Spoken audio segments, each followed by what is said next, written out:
So when people come to us about SEO, one thing they commonly ask is, can I just install this plugin or add-on or something, and then that will make our SEO number one on Google? And it doesn't really work like that. This is a web page, and this is what a web page looks like in terms of the code.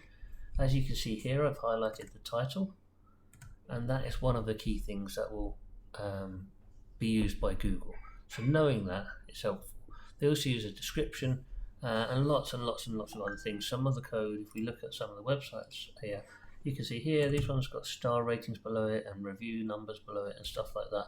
That all comes from something called schema, which is the a little bit of markup within the code of the website.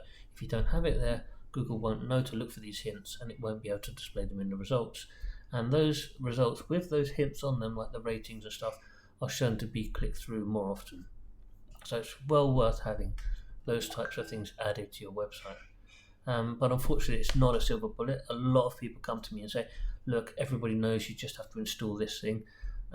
It doesn't work like that. If it worked like that, everybody would be number one, and how would Google know who to put as number one and number two?